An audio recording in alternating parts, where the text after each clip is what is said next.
اسلام میں خواتین کا حق اس طرح ہے کہ اگر وہ ماں کے روپ میں ہے تو اللہ سبحانہ و تعالیٰ نے اس کے قدمے تلے جنت رکھ دی ہے. اگر وہ بیوی کے روپ میں ہے تو وہ مومن کے نصف ایمان ٹھہری ہے. اگر وہ بہن یا بیٹی کی صورت میں، اللہ کے نبی صلی اللہ علیہ وسلم نے ارشاد فرمایا کہ جو بیٹی دو بیٹیاں اس کی پرورش کرتا ہے یا جو دو بہنوں کی پرورش کرتا ہے، میں اور وہ محمد صلی اللہ علیہ وسلم اس طرح ساتھ ہوں. اب اندازہ کیجئے، وَعَاشِرُونَ بِالْمَعْرُوفِ، عورتوں کے ساتھ اچھے احسن سلوک سے پیش آؤ. نبی پاک صلی اللہ علیہ وسلم کس طرح محبت کرتے ہیں، کس طرح شفقت رکھتے ہیں.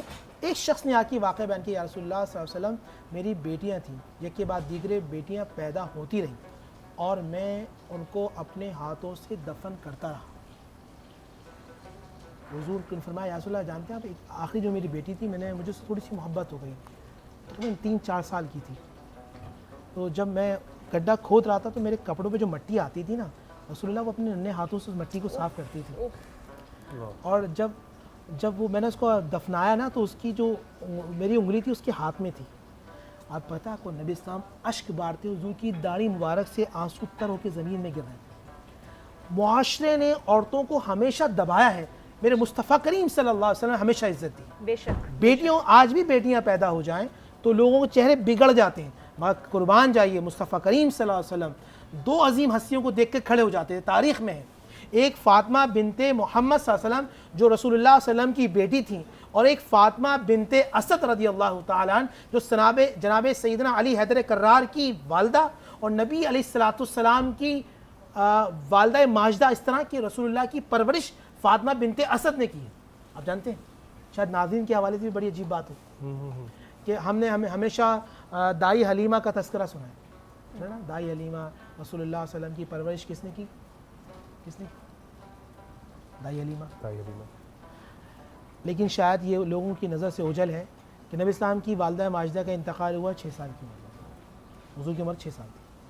8 سال میں جناب عبد المطلب جو حضور کے چچا تھے ان کا انتقال ہوا. 8 سال سے لے کر جو 25 سال تک کا عرصہ ہے، 17 سال نبی پاک صلی اللہ علیہ وآلہ وسلم جن کی کفالت میں رہے وہ جناب فاطمہ بنت اسد رضی اللہ تعالیٰ عنہ.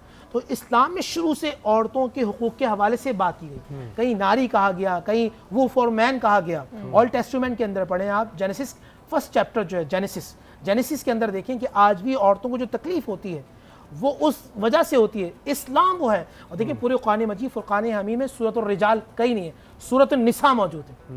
اور جگہ جگہ اللہ سبحانہ و تعالی نے عورتوں کے حقوق کے حوالے سے بات کی.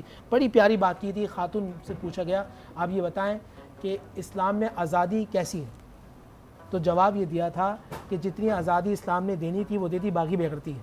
کیا بالکل صحیح بات. تمام حقوق بیٹی کے، بیوی کے، پوتی کے، نواسی کے اسلام نے حق، بلکہ یہاں 2 علماء موجود ہیں اور سب دیکھ رہے ہیں. 8 جہتوں سے وراثت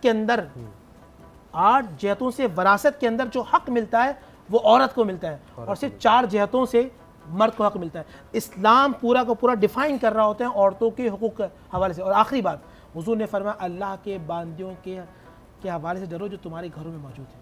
اگر آپ چاہتے ہیں وہ گھر بہترین ہوتا ہے جہاں عورتوں کے ساتھ حسن سلوک سے پیش آتے ہیں. اگر آپ عورت کے ساتھ اچھے سلوک سے پیش آتے ہیں، آپ اللہ کو بھی پیارے ہیں، آپ رسول اللہ کو بھی پیارے ہیں. بہت خوبصورت بات، بہت بالکل صحیح کہا آپ نے.